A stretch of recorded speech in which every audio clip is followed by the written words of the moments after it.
أمي لا أقوى ناديني. محاضرتني waxaynu kaga hadlaynaa sida salafkii ummadani ridwaanullaahi tacaala calayhim ay ula dhaqmi jireen labada waalid. في تكويني أمي لا أقوى ناديني بحنانك لا تدعيني. أرقني البعد أيا أمي والنار بجوفي تكويني. يرتد الصوت فلا مر.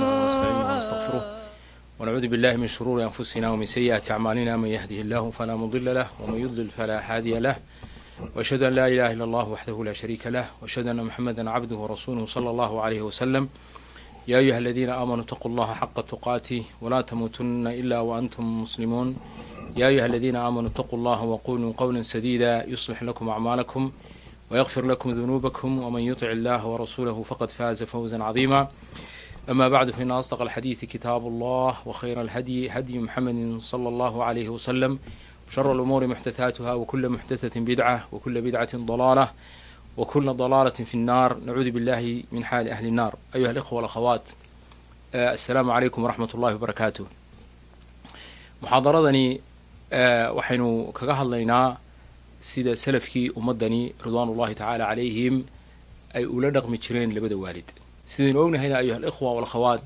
waalidka xaqoogu waa weyn yahay. ilaahayna subxaana wa tacaala wuxuu inagu waajibiyey oo ina faray in labada waalid loo ixsaan falo oo baarniin loo noqdo. alla jala wacalaa wuxuu ku yidhi kitaabkiisa kariimka ah, wacbudu allaha walaa tushrikuu bihi shay-a wabilwaalidayni ixsaana. wuxuu kaloo alla subxaana wa tacaala uu yidhi, waqadaa rabuka anlaa tacbuduu ilaa iyaah wabilwaalidayni ixsaana. xaqa waalidku wuxuu ku soo xigaa xaqa ilaahay. wacbudu allaha, ilaahay caabuda, walaa tushrikuu bihi shay-a, shayna ha u shariig yeelina ilaahay. xaqaasi waa xaqii alle subxaana wa tacaala. dabcan xaqa nebiguna waxa weeyaan wuxuu ku xigaa xaqa ilaahay caza wajalla. waayo haddaanad nebi maxamed sala allahu aleyh wasalam aanad rumayn, haddaanad nebi maxamed sala allah alay slam aanad mutaabaca ula iman, seebad ilahay u caabudaysaa. markaa dimniyan baa laga fahmaya sida fadiilatu sheekh maxamed saalix bin cuthaymiin raximah allahu tacaala uu tafsiirkiisa ku sheegay. wabilwaalidayni ixsaana, labada waalidna ixsaan u sameeya oo si wanaagsan ula dhaqma. markaa baarinimada layna amray ee ilaahay nagu waajibiyey in labada waalid loo ixsaan falaa oo baarniin loo noqdaa waxa weeyaan alixsaanu ilayhimaa bilqowli wabilficli wabilmaali calaa qadri istitaaca. dabcan baarinimada layna amrayaa ixsaanka laleeyahay labada waalid u ixsaan fala ee lanagu waajibiyey waa in labada waalid la wanaajiyo oo lagu wanaajiyo bilqowli, qowlka si xun hawloo hadlin, walaa taqul lahumaa ufin. allahuma sal ala maxamed. wabilficli, ficilka iyo wabilmaali, iyo maalka. saas weeyaan. nebiguna sala allahu aleyh wasalam axaadiis badan oo aynu naqaano ayuu ku tilmaamay, kaga hadlay xaqa ay labada waalid ay nagu leeyihiin. axaadiistaasi waxaa ka mid a xadiiska abu cabdiraxmaan cabdillahi bn mascuud radi allahu canhu uu soo wariyey. xadiiskana bukhaari iyo muslim baa soo saaray. cabdullahi bn mascuud radi allahu canhu wuxuu yidhi, qultu linabiyi sala allahu alayh wasalam ayu lcamali axabu ila allahi tacaala. acmaasha teebaa xagga ilahay loogu jeceliye? acmaasha aynu samaynayno teebuu ilahay ugu jeceliye? qaala asalaatu calaa waqtiha. ay nebiyu sal ly slam, nebigii baa yidhi asalaatu calaa waqtiha, salaada oo waqtigeyga la tukado, salaada oo waqtigeyga la ogo ayuu ilaahay acmaasha ugu jeceliyey. qultu huma ayu, camalkee camalkaa kusoo xiga? qaala biru lwaalidayn, waalidka oo baari loo noqdo. qultu huma ay? qaala aljihaadu fi sabiil illah. marka waad arkaysaa asalaatu calaa waqtihaa waxa kusoo xiga biru lwaalidayn baa kusoo xiga. axaadiistaasi nebigu uu kaga hadlay in usamafalka iyo in baari labada waalid loo noqdo waxaa ka mid a xadiiska bukhaari iyo muslim ay ka soo wariyeen aydan min can abi hurayra ay ka soo wariyeen radi allahu canhu can abi hurayra radi allahu canhu qaala jaaءa rajulu ilaa rasuuli اllahi salى allahu alيyh wasalam faqaala ya rasuula allah nin baa nebigii alle u yimid rasuulkii alle yunu yimid sala اllah alay slam markaasuu ku yidhi nebi yaa rasuulallah rasuulka allow ayu nnaasi axaqu bixusni saxaabatii ayu nnaasi axaqu bixusni saxaabatii صحابة هنا بمعنى الصحبة كما قال الإمام النووي رحمه الله تعالى سلو ugu sharxay ugu fasiray kelmadda dadka keebaa ugu xaq mudan yacni bixusni saxaabatii inaan suxbad wanaagsan aan kula dhaqmo oo aan wanaajiyo keebaa dadka ugu mudan qaala ummuka hooyadaa buu nebiga yidhi sala alla alay slam qultu huma man qaala ummuka qultu huma man qaala ummuka saddex jeer buu nebigu uu yidhi hooyadaa haddana hooyadaa haddana hooyadaa markii afraad ee abu hurayra uu su-aasha nebiga sala allahu alay slam ku celiyey huma man uu ku yidhi qaala abuuka aabbaha marka yani xaqii hooyada ayaa aada loo weynaysiiyey oo saddex jeer baa la carabaabay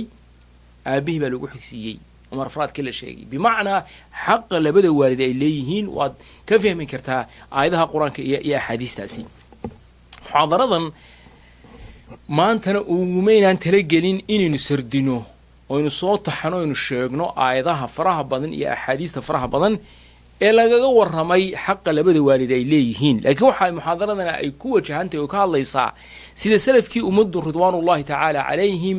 ay tarjumad camaliya waaqicooga ay ka muuqatay ay ugu sameeyeen dhaqan wanaagsan oo labada waalid ay kula dhaqmeen islaamkuna ayuha alikhwa walakhawaat cinda salaf kumuu koobnayn oo keliya umanayna fahmin in nusuusta la xafido ama cilmiga la weeleeyo keliya umay fahmin addiinu cinda salaf wuxuu ahaa in diinta la fahmo cilmiga la barto dabeetana lagu dhaqmo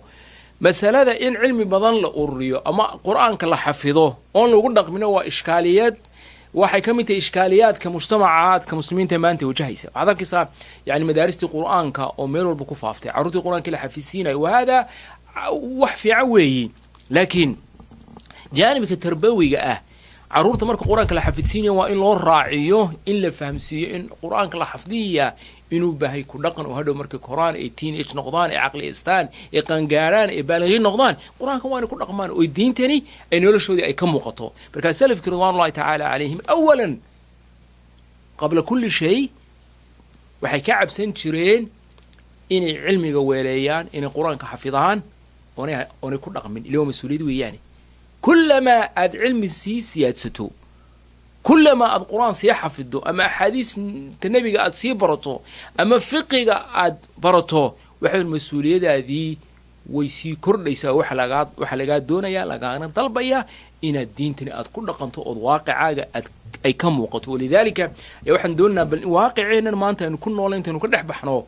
aynu waaqicii salafka aynu dib ugu noqono aynu eegno say waalidka ula dhaqmi jireen say baarin ay ugu ahaayeen dabeetana min khilaali dalika waxaynu arki karnaa farqiga weyn iyo bownka shaasica ee noo dhexeeya inaga iyo salafkii taasi ay muxaadaradu ay ku wajahantahy oo qisas baynu soo sardayna aynu sheegaynaa ka tarjumayay siday salafkii ridwanullahi tacala calayhim ay ula dhaqmi jireen waalidiintooda ay ula dhaqmi jireen waxaynu ognahay ayuha ikhwa akhawaat waalid walbaaba wuxuu ka rajo qabaa oo filanayaa marka isagu da' noqdo ay ilmihii u soo koriyey inamo iyo hablo wiilal iyo gabdho wuxuu ka rajaynayaa inay u wanaagsanaadaan oy qool fiican ay kula hadlaan oo ficil fiican ay kula dhaqmaan oo tasarufaadkoogu wanaagsanaado oo naxariis uu carruurtiisii ilmihiisii uu ka helo laakiin waxaa dhacda mararka qaarkood ilaahay dhammaantiin baa inaga nabadgeliyo inaga muslimiinta o dhan ba in waalidiinta qaarkood ay la kulmaan wax lama filaana oona meesha soo dhiganba oo ah in ilmihii ay soo kariyeen ay cuquuq la yimaadaan oo mararka qaarkood yacni waalidkii noloshiisii ay dhibi ka buuxsanto markii uu oday noqday markay hooyadii islaan noqotay ay rajaynayn inay nastaan amaba cibaada ay tafaruqaan ama ay nolosha iskaga raaxaystaan ayaa waxaa ku bilaabmaysa dhibaato lama filaano oo inay filanayn oo halkee kaga timid min hamarati fu'aadihi aabihii kaga timid hooyadii min hamarati fu'aadihaa kaga timid ila ilmahani waa midhihii quluubteenna weeyaan marka waa arrin lama filaana weeyaan. nasal allah caza wajalla in dhammaanteenba winaga nabadgeliyo waalidiinta carruurtoodu ay caaqiinta ku noqotayna ilaahay subxana wa tacaala soo hanuuniyo oo xaqa fahamsiiyo. allahuma salli ala maxamed. ayuha alikhwa walakhawaat, yacni ninkan dhalinyartii ama inantan dhalinyartii waxaa loo baahan inay fahmaan in quwadan iyo xooggan iyo caafimaadkan iyo nashaadkan iyo firfircoonidani aanay meesha iska iman. waxa ay ku timid yani bacd allahi caza wajalla, ilaahay baa fadliga loo celiyaa. waxa weeyaan awalan noloshan waa niyahow ama ina yahay waxaad ku timid yani aabbaha iyo hooyadaa baa ku dhalay, iyagaa ku soo koriyey. maalin baa jirtay aad daybar aad xidhanaysay, hooyadaa intaa calooshii kugu siday, way kula soo tacabtay, way kula soo daashay. xusuuso maalmahaasi oo waalidka ha loo camal falo. haddaan iska gudagallo tusaalooyinkaasi xaqiiqatan waxa ku qaadashada mudan cumar bnkhadaab radi allahu tacala canhu. ad garanaysaan man huwa cumar ayaa waxa uu yidhi ibkaau lwaalidayni min alcuquuq, ibkaau lwaalidayni min alcuquuq, in labada waalid laga oohiyaa waa caaqnimo. oo waxaa dhacaysa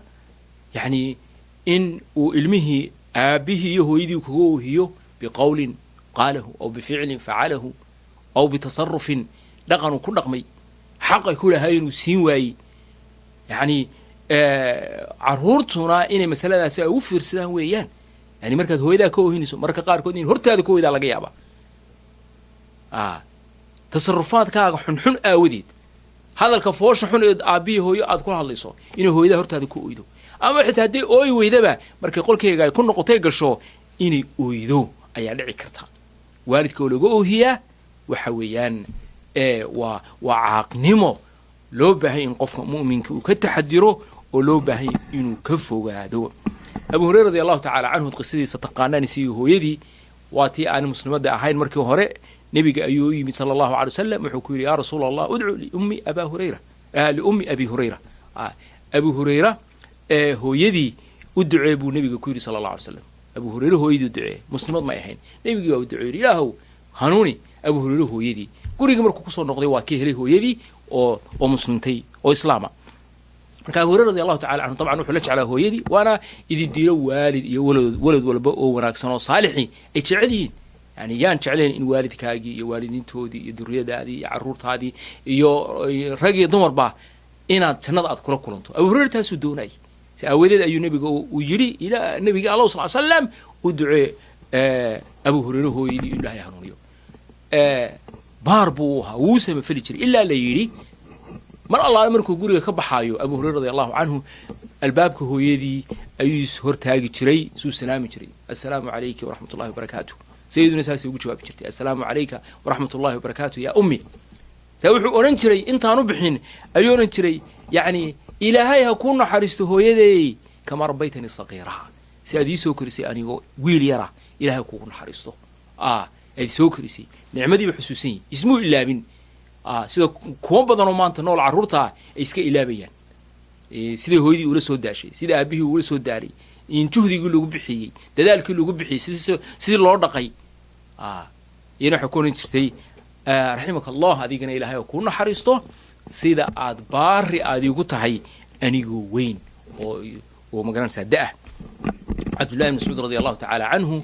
ayaa isagana waxa laga soo wariyey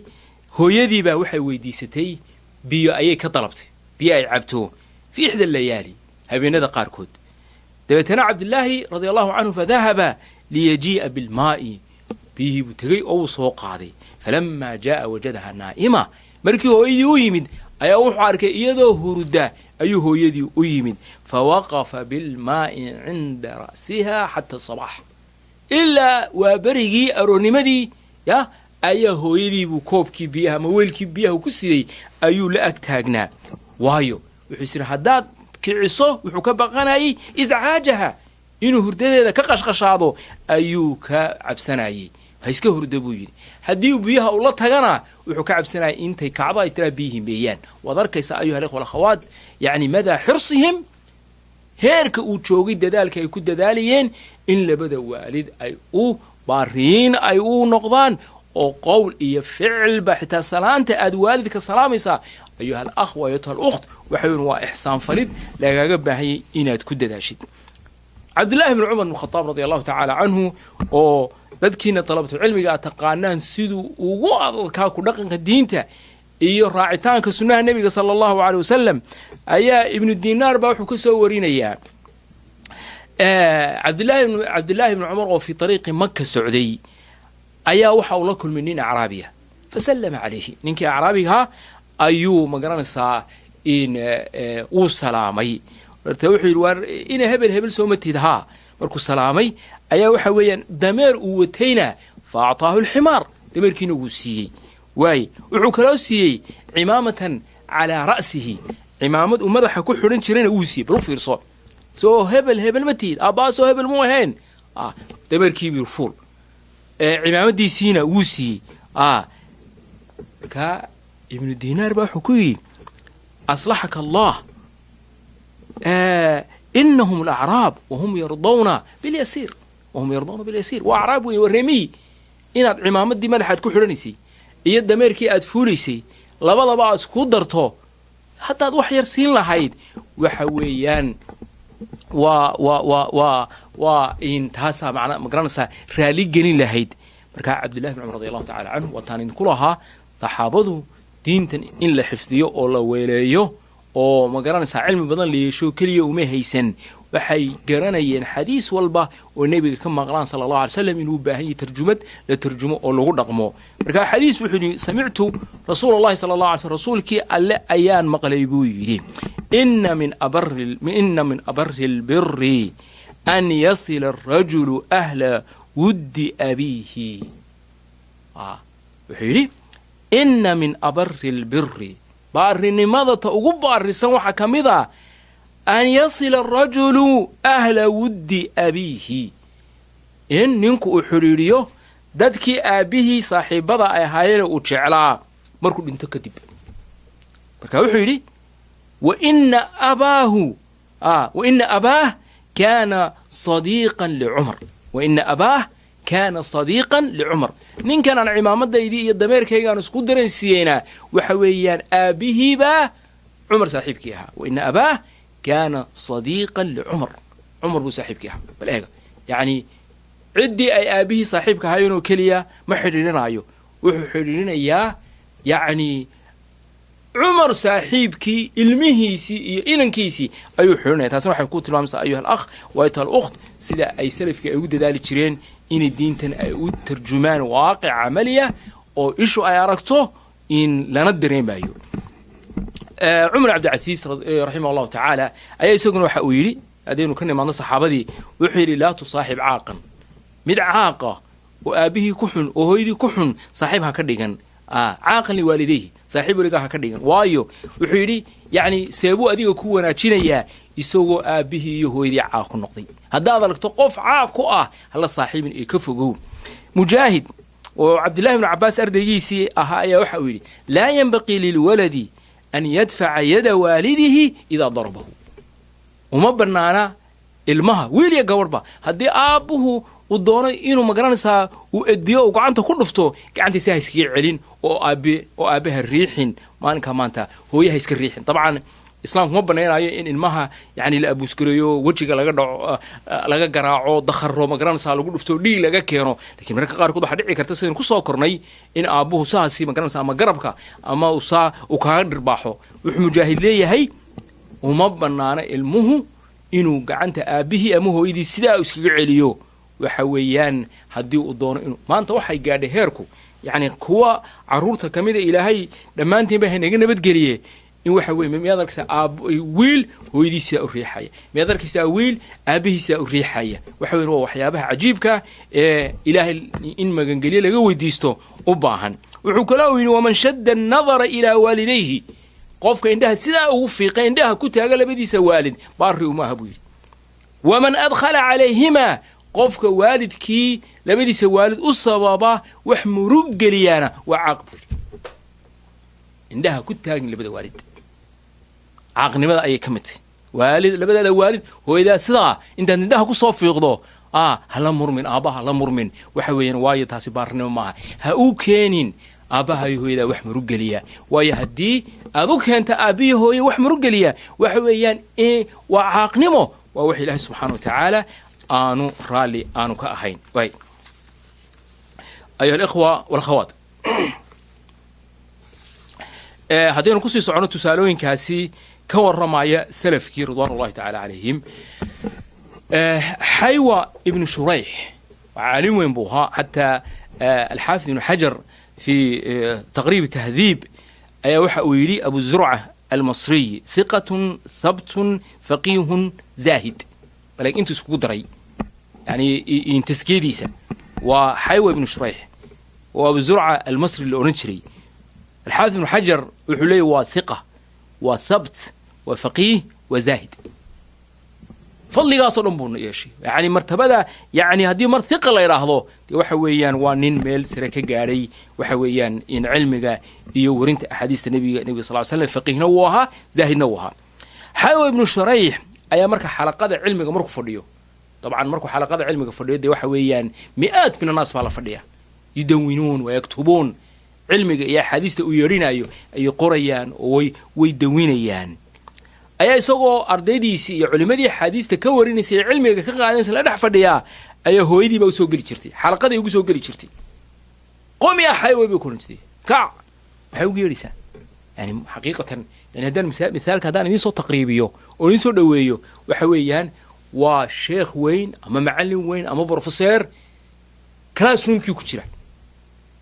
oo ardaydii deriskii siinaya oo hooyadii usoo gashay bal waxa weeyaan yani brofeseer uma dhowo xaywa waxa weeyaan ibnu xajar baaba inala wuxuu ahaa hiqatun thabtun faqiihun zaahid baa la yidhi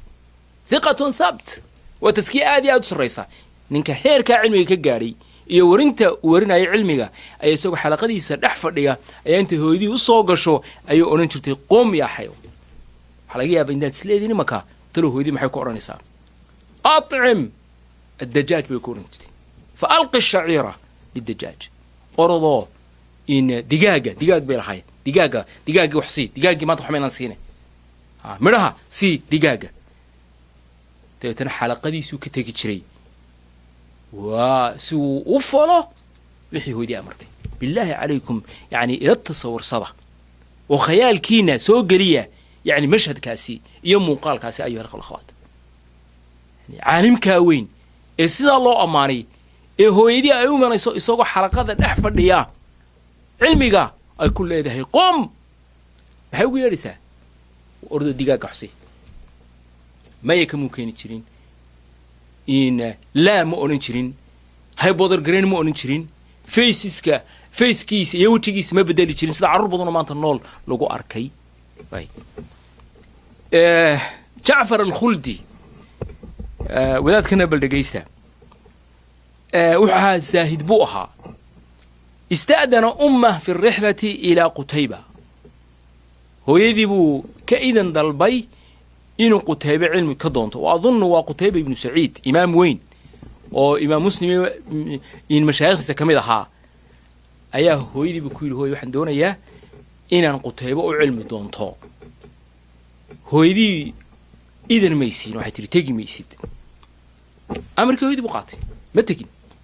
قتيبة بن سعيد بانو دقيقة وحنا قررنا يعني علماء حديثكو وحولن جرين النزول شؤم يعني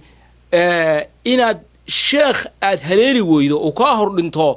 دبتنا أد أردقيسة أد كوريسو علمك وأد أردقيسة أد أرد ونقطو شؤمي بيوركتي وحباس بيوركتي بمعنى هو محي وحوير حالكاد شيخ أردقيسة أدوغو أد أرد ونقلنا هيد دادالو واحد دونتا إن أد شيخيسة aad cilmiga aad uga qaadato oo isaga ka wariso oo xalaqadiisa tagto si isaga iyo ardaygiisu aad isku martaba aad u noqotaan walidaalka waa taqaanaan yani in sida ay culimadu masaladaasi ay ugu dadaali jireen ay u safri jireen shurax ayma Allah taala waxaan jeedaa in Jacfar al-Khuldi hooyadii baa ku tirmatigiisid ana ku baahan ila joog maanta caruuraheenan oo mid scholarship ku helo magaranaysa Harvard adigu Portland maanta jooga ama u yeel ama sakra ama Stanford jaamacadaha waaweyn la yaqaano scholarship uga yimaado dabeetana waalidku ku yiraahdo tagin ana ku baahnay ilmaha waxa ku waajiba inuu waalidkiisa maqlo marka waxa la yiri thumma maatat markii hooyadii dhimatay ilaa hooyada tiri ha tagine ayaa waxa weeyaan fa kharaja ila Khurasan wali waxa niyada ku hayaa qutayba ka gaar intaanu qutayba dhiman oo cilmiga ka wari oo waxa weeyaan ardaydiisa cilmiga ha ka qaadane adigii ardaydiisu isku martaba noqda dhinaca riwaayada ثم وصل إلى بلخ مقالة بلخ أو ما أنت وحلا إلى مزار شريف أفغانستان بيكوتها الله شمال أفغانستان بيكوتها الله أيا مركو قاري أيا وقد مات قتيبة حلو قتيبة ورنتي لي قتيبة ورنتي شيخ هذا سعتي ورنتي ده تنوع ويان يعني قتيبة أو ساقي أو علمي أو كقائد واحد يكون واي أيا وي كتعسيدين شرين تاسا تعسيد له هيستي وي كتعسيدين شرين لأنه قتيبة كمسوق قارين marka wuxuu oran jiray Jaafar al-Khuldi هذه ثمرة العلم ومرها علمك تاسي إني اخترت رضا الوالدة وحن دورتي وهويدي رالي أهان شيء أيان كدورتي إن قتيبه مرة ويمادو واتي يقتري هتين فعوضه الله علما غزيرا إلى هنا يقو يعني يقو بدلي علمي بدن نعم قتيبه ويدافي ويقهر دنتي لكن أنا اخترت رضا الوالدة هو يدي رالي إن يقرن قطع أيان كدورتي تاسي لكن إلهي مضيع فعوضه الله علما غزيرا علم فربضا أي إلهي سبحانه وتعالى ويقو بدلي حاند هبالا قفيو مسلمكي أوغو مرولبا ودرالي ذا يعني والدك آد دلبتو أديو دحبكو سيجي مايان إلهي با خير بدن كوغ بدلايا حتى مسائش حساس كأه دو آبايو هدا يكون هذان قبل أسلحيد قرسن هدو يكون هذان oo hooya ay iska hortaagta ama baan raali ka noqon hadda aabahay hooyada maqasho ilaahay khayr badan kuugu bedelaya amalaad islaheed gal hadii ay waalidiintu kugu raadana sameyn oo iyaga aawadood aad uga joogto waxa weeyaan khayr bilaah kuugu bedelaya taa qaacido noloshaada ka dhigo qaacido ka dhigo waxaad uga tagtay labada waalid raali gelintooda aawadeed khayr badan buu ilaahay kuugu bedelaya طلق ابن حبيب كان لا يمشي فوق بيت وأمه تحته إجلالا لها يعني طلق ابن حبيب قري أي سقف أي هو يدي هوس فرضو مرة ما مدل سعون شرين واي أيها الأخوة والأخوات وحكوح شون شري إنه طول صعده يعني قري أي هو يدي يعني إن أي كوهوس شرتو ومثلا يعني حقيقة لو باهي هي او لفهموا يعني اجلال كوالدين تلسينايو احد العلماء ايا انكيسي بعد انتي ان بار بوها كل كان سمركو انتي بيقول الهيو وحي تقصيره ودنعي ككلي وان كسامخيه وحي حقاغا ku gafay ilaahu ka saamax markaas la weydiiyay oo la yiri kayfa kana birruhu bik barnimadiisu say ku ahayd inan kana u ducaynayso wiilkaagana u ducaysa markuu ka hor dhintay maxay ahayd wuxuu yiri waligii buu yiri muu yani hadii habeen uu ila socdo illa kana amaami wuu hor socon jiray habeenka waa maxay marka mugdiga adaabaha la socoto waabihi la socdo wuxuu ka cabsanayaa in wax soo hujuumaan marka waxa soo hujuumaya adiga ha ku dhacaan buu isleeyay si aanu aabaha dib u gaarsin hadduu maalin ila socdana ila marka maalintii waxba laga cabsanaye illa kana waraa'i كذا أي سعون شري إمو قرب سعون شرين إمو هر سعون شرين احتراما وإجلالا لأبيه سقف أنا هوستي سفريانا وليقي مفولين بمعنى هدو قروق لبا طابقي هاي طابق السري وليقي مفولي شرين حدان أنو أن هوستي سفريا أيها الأخوة والأخوات يعني وادري ميسان يعني سيدا أي دادكني أي قد ذلك شرين يعني بارني مضى اللي بدو الوالد أي بارك وهاين ابن عون المزني أي وحلي نادته أمه يوما فأجابها وقد علا صوتها ابن عون المزني أي نادته أمه يوما هو إذا مالن أيارو تري كالي بيكتري فأجابها ابتنو أجيبي وقد علا صوتها لو حدوني إني مقشاه عدكي سيدا كسر ريي عدكي هو يدي فالندم وكمروا ودي على ذلك أرنكاسي إن عدكيسي وكسر عدكي وهو يدي وأعتق رقبتين مجرد إيق أيها الأخوات كمو أرن هردو بان كومي من دورا إسكمو ديگين سيانو مقلين سيدا عروريها زمن كان كون نول قاركو دا يسميان oo aabbihi hooyadu 4 jeer 5 jeer 6 jeer ay u yeedhayaan aanu ajiibayn wuu ajiibay laakiin codkiibu kor u qaaday wuxuu dareemay in codkiisu codka hooyadii ka sarreeyo taasuu ka marugooday min ajli daalika ayaa laba qoorood laba addoon ayuu xoreeyey subxaana allah qiso cajiibayana waxaa la yidhi nin reey min ahli yaman ah ayaa hooyadii buu soo xambaaray markaa way xajiyiisay fajacala yatuufu biha xawla albeyt waxa weeyaan kacbada ayuu kula dawaafayey hooyadii markaa isagoo saasiya ayaa wuxuu arkay cabdillaahi ibni cumar buu arkay baleeg yeman buu ka yimid hooyadii dhabarka ku sidaa imanka dad hooyada ama aabbaha ay nool yihiin oy tamar yar yihiin dee waxa weeyaan kuraasi baa jirta wiil jeeris baa jira oo saasi loogu riixo mataa lafteed ajir baa ku jira ajir weyn baa ku jira ilaahay dhammaanteen bahayna waafajiyo inaynu waalidiinteenna aynu khidmayno in cibaadada aynu ku saacidno laakiin ninkan reer yamani hooyadii dhabarkuu ku siday cabdillahi ibni cumar markuu arkay ayaa wuxuu yidhi ataraanii addaytu xaqahaa buu yidhi ataraanii addaytu xaqaha waa nin hooyaday dhabarka ku sidee cabdillaahi ibni cumarow ma u malaynaysaa in xaqii hooyaday ay gu lahayd inaan gutay cumar khaaab iyo cabdillahi ibni cumar baa wuxuu ku yidhi iska daa inaad xaqaygii gudatee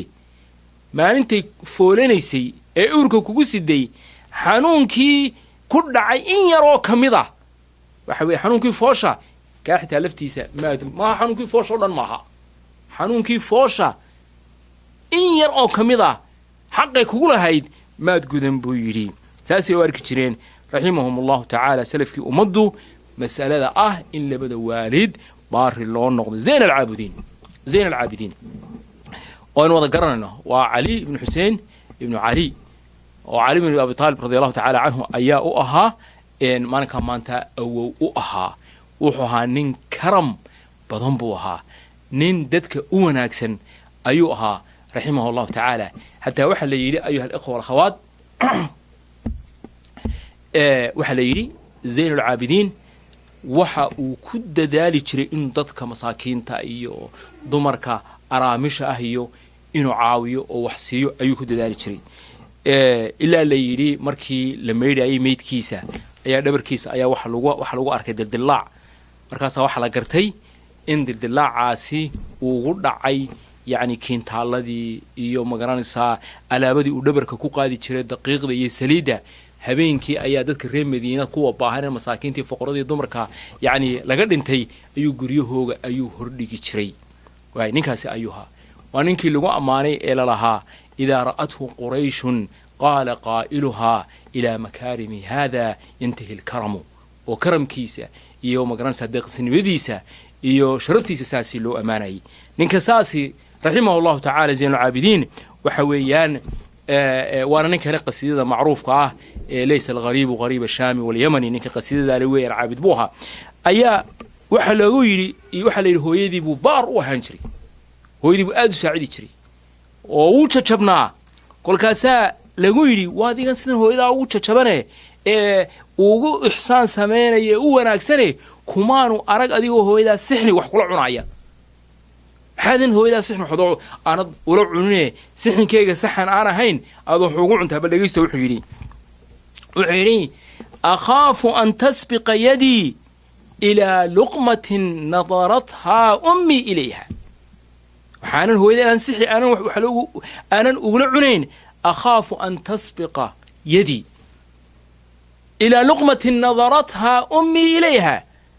yani kaba soo qaadba sixnayba haddaan hooyada wax kula cunaayo buu ku leeyi yacni luqmad waslad hilibah inaan qaata ayaan diidayaa ay hooyaday ay eegtay iyadoon way ka fikirtay wasladaa qaado waslad hiliba ama wax kaloo saxanka ku jiray oo hooyaday eegtay ilaan kama hadlaysee inay gacanta aan ku qaato oan cuno ayaan ka baqanayaa buu yidhi taasoo caaq u arkay billahi calaykum eega qaar baa maanta hooyadaa ay lacag kaaga baahantay ay masruuf kaaga baahantay waalidkaa uu dayacan yahay maalinkaa maanta ah yacni hooyadaa ay dayacantay oo iyaguna ay lacagtii ay ka fara badatay qaar baa jira yacni mar allaale marka ay guursadaan ayaa waxa weeyaan gabadhaasaa qaadanaysaa oo hooyadad bay ilaabiyaan zaynulcaabidiinna wuxuu ka cabsanayaa oo keliya in xitaa luqmad ay islaheed hooyadii qaado oo ay eegtay isheedu ay ku dhacday inuu ugu horreeyo gacanta uu kaga qaato ayuu diidaya. ayuha ikhwa alkhawaat, salaaddii maqrib baana soo haysa. in masaa-ishana waa masaa'il fara badan, laakiin aan kusoo gebagabeeyo dhowr qiso oo iyaguna ka qayb qaadanaya fahamka loo baahan yahay inaynu fahanno xaqa weyn ee waalidku inagu leeyahay. maxamed ibnu siriin, ibnu cawn baa soo warinaya. maxamed ibnu siriin ayaa wuxuu yidhi ana rajulan dakhala calaa muxamedin wa huwa cinda ummih. maxamed ibnu siriin waad garanaysaan, yani taabicigii weynaa, muxadidkii weynaa, ayaa wuxuu yidhi xafsa ibnu siriin walaalkeed weeyaan, waad garanaysaan. ana rajulan dakhala calaa muxamedin wa huwa cinda ummih. maxamed ibnu siriin baa nin baa usoo galay isagoo maxamed hooyadii uu la fadhiyo. markaasaa uu la yaabo waxa uu yidhi maxaa yani ku dhacay maxamed, maa sha'nuhu buu yidhi, maa sha'nu muxamed. waayo maxamed markuu hooyadii la fadhiyo waxa weyan tawaaduc ayuu muujin jiray, saasuu fadhiisan jiray sidii qof xanuunsanaya oo kale. markaa ninkan usoo galay wuxuu moodayaa inuu maxamed xanuunsanaayo, kolkaasuu yidhi maa sha'nu muxamedin, yani min tawaaducihi wa khuduucihi bayna yaday ummih. khuduuca iyo tawaaduca iyo yani siduu isku miskiininaayo inuu hooyadii markuu hor fadhiyo. yani waxaan maqlay culimada masaarida sheekh usaama cabdulcaiim, usaama cabdulcaiim, sheekhaasi ayaa waxaa la yidhi waa nin weyn, waa oday weeyaan imaka. waxa la hooyadii markay nooleed weligii isha kumuu fiiqi jirin ee hoos buu eegi jiray markuu hooyadii ula hadlaayo. waa saasi weeyaan. kolkaasi marka waxaa lagu yidhi haakada yakunu cinda ummihi, haakada yakunu idaa kaana cinda ummihi. mar walba hooyadii ula fadhiyo. maxamed ibnu siriin waa niman culimaa oo waaweyn oo akhyaara oo ilahay karaama siiya oo ilahay sharifay. haddana waxa weyan waxay garanayaan waalidka oo loo tawaaduco waxa weeyaan lugahay ka dhunkanayaan, madaxay ka dhunkanayaan. saasi waay, saasuu ahaan jiray baa layidhi. waxaa la soo wariyey laba nin oo saalixiin ah ayaa midkood habeenkii intuu hooyadii ag fadhiisto ayaa labada lugood cagaha ayuu u masaajeyn jiray, masaajo tadliig buu ugu samayn jiray. waa hooyadii. ku kalena qiyaamuleyl ayuu geli jiray oo habeenkiibuu salaada u tukan jiray. kolkaasi waxaa maalinka maanta ah kii hooyadii habeenkii oo dhan lugaha u duugaayey u masaajeenayey ayaa lagu yidhi sida walaalkaa u tukanayo habeenkii qiyaamaleylka u tukanayo, adiga maxaa qiyaamaleylkii kuu diiday, maxaana qiyaamaleylka aanadu tukaneen? wuxuu ugu jawaabay uu yidhi waxa weeyaan inaan hooyaday aan cagaha aan u duugo, aan cagaha u masaajeeyo, aan hooye u khidmeeyo ayaan ka jecelahay in aan qiyaamuleyl aan habeenkii aan tukado. ayuha ikhwa alkhawaat, dabcan waxa weeyaan yani salafkii iyo xayaatadoodii lasoo dhammayn kari maayo, iyo in amhilada iyo xikaayaadka cajiibka ah inagu dhiiri gelinaya in aynu ku dayano ayaa waa kuwa la soo koobi kari maayo. lakin waxaan rajaynayaa salaaddii maqrib bayna haysaa oo abala eedaamay inaan intaa kusoo gebagabeeyo. laakiin ilaa maantana culimmadu way jiraan oo waa magaranaysa waxay talo ay ku dhaqmaan, way ku daydaan salafkii. inagana waxaa lainooga baahan yahay ikhwa alkhawaat in aynu yani aynu ku dayano salafkii ridwaanullahi tacaala calayhim, oo aynu kaga dayano wax walba oo noloshoodii ahaa. in khaasatan mawduucan aynu maanta ka hadlayno oo ah sidii labada waalid loogu ixsaanfali lahaa, sidii loo wanaajin lahaa. ixsaanfalka waalidkuna kuma xidhna weyni iyo yaraan kuma xidhna. mar walba